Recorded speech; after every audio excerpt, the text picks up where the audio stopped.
परम मंगलमयी सद्गुरु स्वरूपा श्री राम कथा के दूसरे दिन में आइए हम सब प्रवेश करें।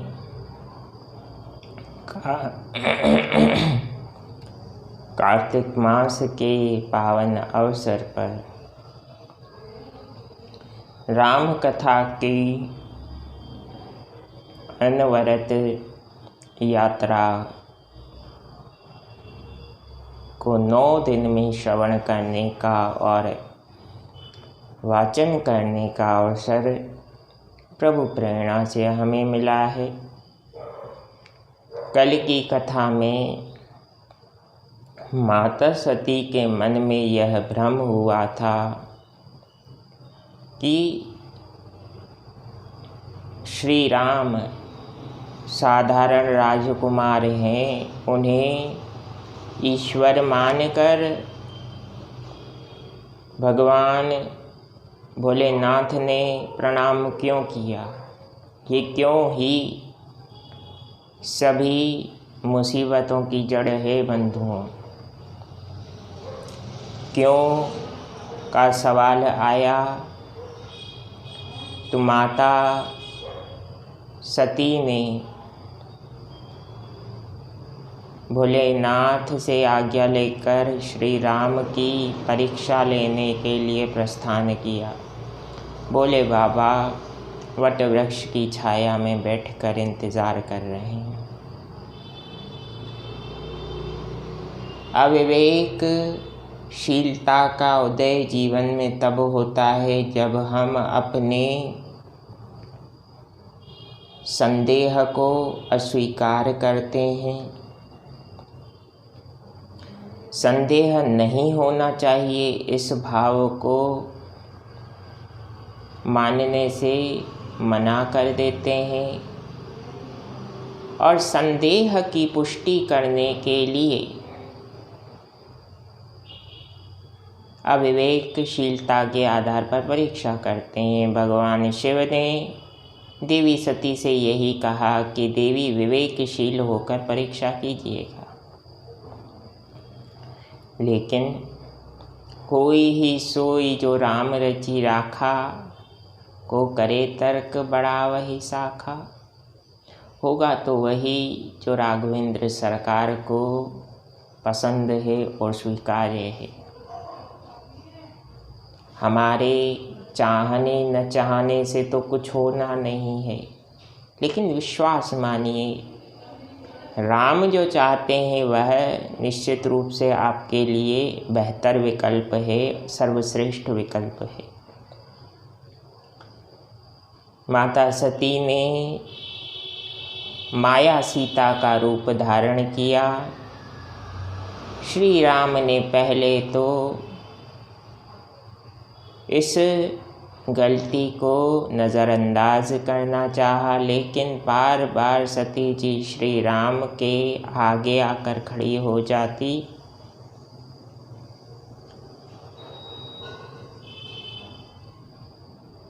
वास्तव में देखा जाए तो भगवान के पीछे प्रकृति चलती है, भगवान के पीछे माया चलती है। भगवान के पीछे भक्ति स्वरूपा शक्ति चलती है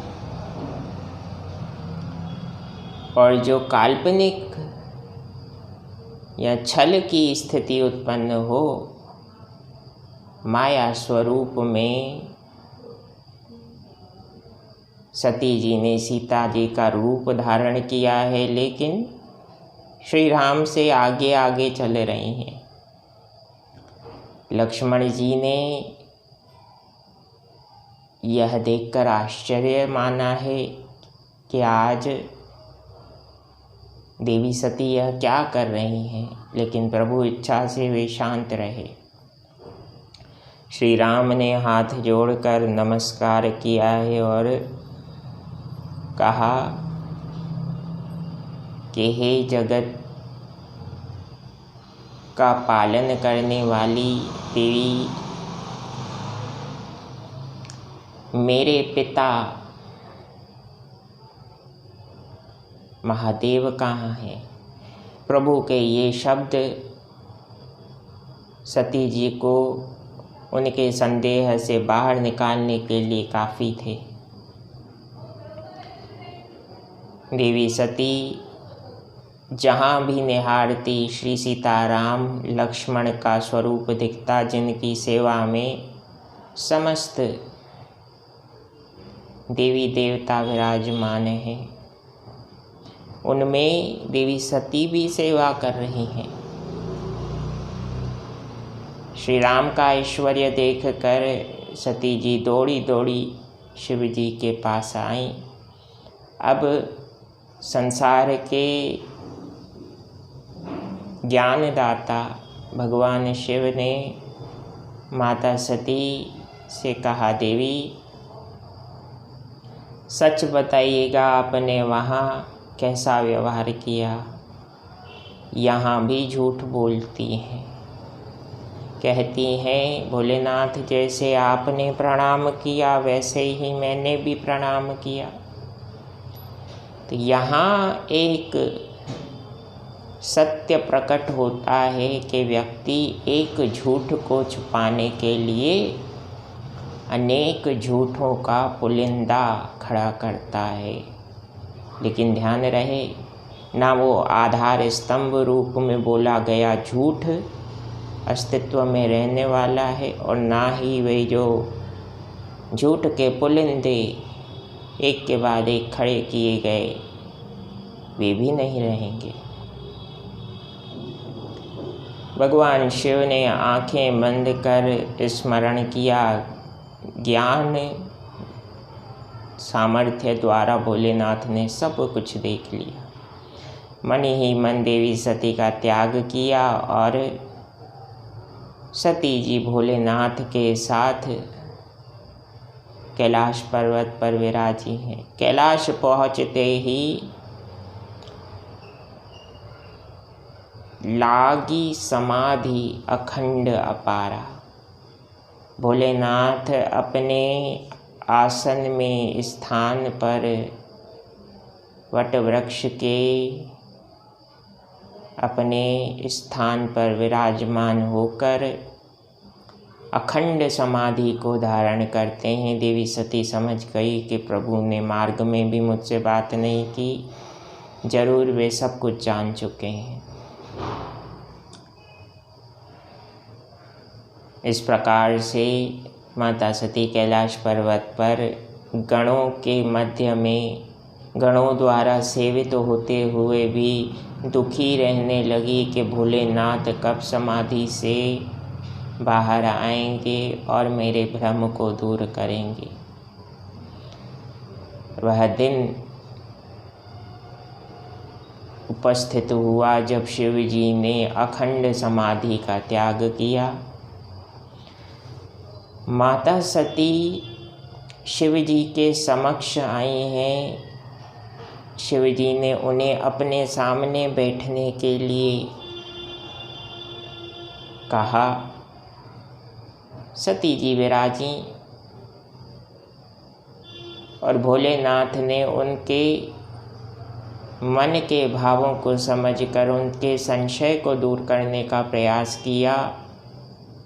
भगवान श्री हरि की पवित्र लीलाएं उनके अवतारों के कारण बताने लगे, जिससे सती जी का भ्रम और संशय कुछ कम हो और उनका दुख दूर हो। इसी दौरान सृष्टि में एक बहुत बड़ा परिवर्तन हुआ। यह परिवर्तन है सत्ता परिवर्तन।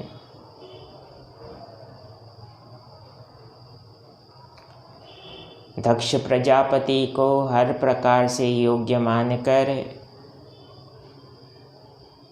ब्रह्मा जी ने प्रजापतियों का नायक नियुक्त किया। प्रजापति कहते हैं राजा, यानी सर्वश्रेष्ठ राजा धरती पर नियुक्त किए गए दक्ष प्रजापति। योग्यता अनुसार किंतु शास्त्र कहता है कि नहीं को अस जन माँ जग माही, प्रभुता पाई जाहि मद नाही। संसार में ऐसा कोई पैदा नहीं हुआ जिसे बड़ा पद, प्रतिष्ठा, मान, सम्मान मिला हो और वह बौखलाया ना हो। व्यक्ति की सामर्थ्यता उस समय थोड़ा सा उथल पुथल को प्राप्त होती है। उस समय व्यक्ति की मन में दंभ और घमंड उत्पन्न होता है जब वह उच्च पदवी को प्राप्त होता है। किंतु इसमें अपवाद भी हो सकता है। यदि प्रभु श्री राम की, महादेव की उस जीव पर कृपा है और वह धर्मानुसार के अनुसार, धर्मानुसार जीवन जीता हो और जिस पद पर है उसे भगवत प्रसाद मानकर उपभोग ना करता हो, बल्कि उस पद का सदुपयोग करता हो। दक्ष ने भगवान भोलेनाथ का अपमान करने के लिए विशाल यज्ञ का आयोजन किया। यह यज्ञ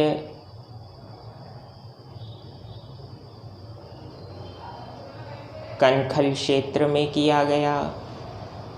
सभी देवताओं को, ऋषि मुनियों को, सबको आमंत्रित करने दक्ष खुद गए हैं। यहाँ तक ब्रह्मा जी को ब्रह्मलोक में और अपने आराध्य भगवान विष्णु को क्षीर सागर में आमंत्रित करने भी दक्ष खुद ही गए हैं, लेकिन भोलेनाथ को आमंत्रित नहीं किया। पद पर विराजना आसान है, पद की प्रतिष्ठा को बनाए रखना उतना ही दुष्कर है।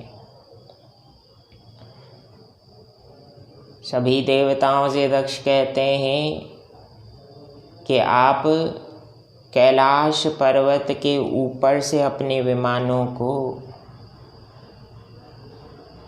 लेकर आइएगा, जिससे मेरी पुत्री सती को ज्ञात हो कि मैं कोई बड़ा आयोजन कर रहा हूँ और मैंने शिव का सम्मान नहीं किया, अनादर किया है। सभी देवता गण अपने परिवारों के साथ, यक्ष अपने परिवारों के साथ, ऋषि मुनि अपने कुटुंब और शिष्यों के साथ विभिन्न साधनों द्वारा कैलाश मार्ग से जा रहे हैं। भोलेनाथ माता सती के भ्रम को दूर करने के लिए श्री हरि की पवित्र अवतारों की गाथा सुना रहे हैं, लेकिन माता सती कहने लगी, प्रभु ये गाथा तो आप बाद में भी सुना सकते हैं, किंतु यह संसारी गाथा जो अभी मुझे दिखाई दे रही है, यह प्रदर्शन किसका है? शिव जी ने कहा, देवी, जहाँ हमारा कोई कार्य ना हो, जिस रास्ते पर हमें जाना ना हो, उस बारे में बात करके अपना समय क्यों व्यर्थ करें। माता सती ने हठ किया है तो भोलेनाथ ने कहा कि आपके पिता प्रजापतियों के नायक बने हैं, सबको आमंत्रित किया, विशाल यज्ञ का आयोजन उन्होंने किया है, किंतु हमें आमंत्रण नहीं आया, क्योंकि दक्ष शिव से वैर रखते हैं। उस वैर में वे यह भी भूल गए कि आप उनकी प्रिय पुत्री हैं, जिन्हें वे एक समय दाक्षायणी पद पर विराजमान करना चाहते थे। माता सती ने कहा, प्रभु हो सकता है कार्य की व्यस्तता में, आयोजन की व्यस्तता में पिताजी भूल गए हो, अन्यथा ऐसा तो कभी संभव ही नहीं है वे मुझे किसी आयोजन से दूर रखें। हठ करके दक्ष यज्ञ में जाने की अनुमति माता सती ने ली है। शिव जी ने अपने गणों को सती जी के साथ भेजा और कहा कि यदि कुछ भी गड़बड़ लगे, कुछ भी संदेहास्पद हो तो मुझे तुरंत सूचित किया जाए। माता सती गणों के साथ यज्ञ मंडप में प्रवेश करने के लिए आगे बढ़ी। दक्ष ने उन्हें देखकर भी अनसुना कर दिया।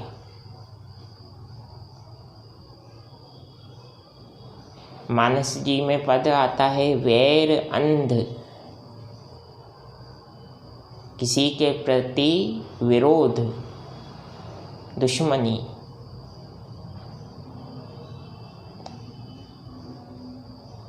अंध स्वभाव की होती है। शक सीधा उसी पर जाएगा जिससे आपका वैर है।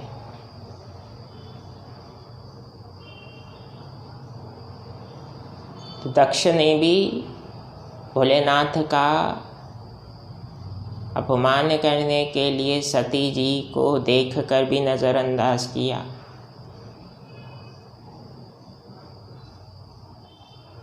माता सती यज्ञ मंडप में प्रवेश करती हैं, पिता को प्रणाम करती हैं। झूठी हंसी दिखाई है दक्ष ने। बहनों ने अनादर किया है, क्योंकि जो व्यक्ति पढ़ा होता है किसी का, वह किसी का आदर सत्कार क्या करेगा।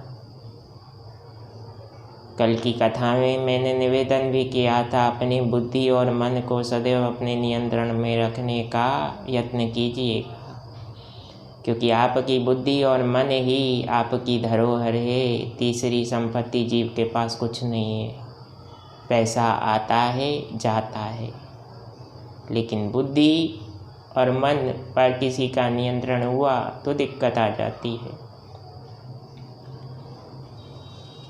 माता सती की माँ ने सम्मान किया है। यज्ञ मंडप में देवी सती जैसे ही प्रवेश करती हैं तो देखती हैं कि सभी देवताओं को हिस्सा दिया गया है, उनका भाग सुनिश्चित किया गया है, एक शिव जी को छोड़कर। ये बात माता सती सहन नहीं कर पाई और क्रोध करते हुए रौद्र रूप धारण किया तथा कहा कि जिसने भोलेनाथ का अनादर किया है, वह ऋषि हो, मुनि हो, देव हो, दानव हो, किन्नर हो, गंधर्व हो, यक्ष हो या कोई भी प्रजापालक क्यों न हो, उसे उसकी गलती का दंड स्वयं महादेव देंगे।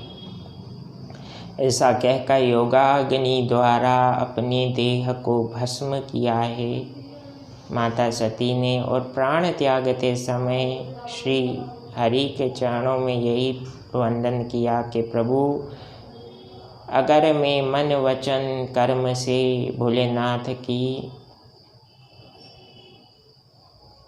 सच्ची सेविका हूँ, तो जन्म जन्म में मुझे शिव जी ही मार्गदर्शक के रूप में, पति परमेश्वर के रूप में प्राप्त हो। यह सूचना भगवान शिव तक उनके गणों ने पहुँचाई, क्योंकि गणों का अनादर भी भृगु ऋषि ने किया है। शिव जी ने अपने रौद्र स्वरूप से अपने रुद्रावतार प्रधान गण वीरभद्र को प्रकट किया और उन्हें आदेश दिया कि दक्ष के यज्ञ का विध्वंस कर दो। जिसके कारण देवी सती को कष्ट पहुंचा उसे उचित दंड दो। वीरभद्र ने शिव गणों की एक सेना लेकर यज्ञ मंडप में प्रवेश किया। देवता थर थर कांपने लगे। ऋषि मुनियों को अपनी गलती का अनुभव होने लगा, किंतु आछे दिन पाछे गए, हरि से किया न हेत, अब पछताए होत क्या, जब चिड़िया चुग गई खेत। अब तो समय बीत चुका। जब दक्ष प्रजापति गलती कर रहे थे तब तो किसी ने कुछ नहीं कहा, अब सब भयभीत होने लगे। वीरभद्र ने दक्ष यज्ञ का विध्वंस किया। दक्ष के सिर को धड़ से अलग कर ओम नमः शिवाय की आहुति दी, ऐसा शास्त्र में वर्णन मिलता है। इस प्रकार से यज्ञ पूर्णता को प्राप्त हुआ। कालांतर में शिव जी की अनुकंपा से बकरे का धड़ दक्ष प्रजापति को लगाया गया। इस कथा का सार बंधुओं बड़ा गहरा है। अगर व्यक्ति मैं करता रहेगा, अहंकार में जीवन जिएगा, तो दक्ष की तरह उसका हाल होगा। भगवत भक्ति का आश्रय लीजिए, राम नाम का आश्रय लीजिए, कृष्ण नाम का आश्रय लीजिए। जीवन को अपने आराध्य को समर्पित करते हुए हर कर्म कीजिए, तो भगवान भी आपका उद्धार करते हैं। माता सती के देह त्यागने के पश्चात भोलेनाथ ने वैराग्य को धारण किया और शिवजी